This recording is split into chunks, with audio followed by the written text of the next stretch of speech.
Okay, this is the final video for the Brooks B67 tension bolt repair.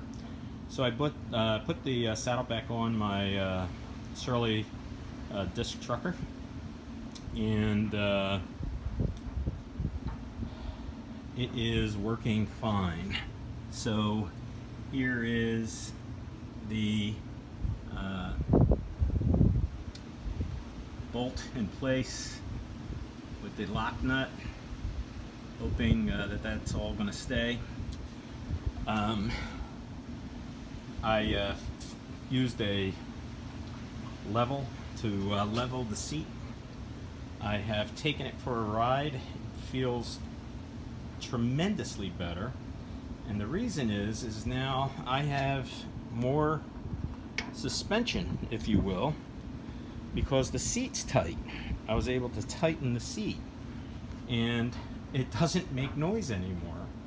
So I don't know how long my bolt was broke, but I'm thinking it was broken for a long time.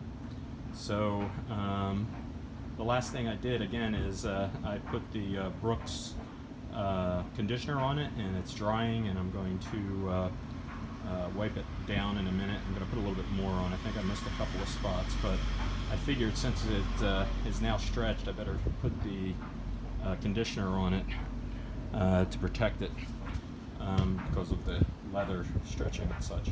So the conclusion is for $3.05, Ace Hardware, 8x125 millimeter hex nut and bolt.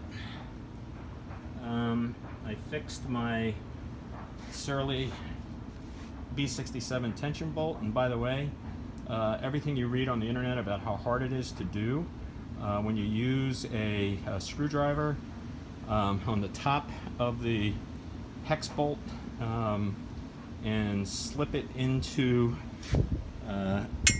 this part here when it's upside down, took me literally less than 15 seconds. Maybe 30 seconds, less than 30 seconds. So pretty happy. B67 tension bolt repair.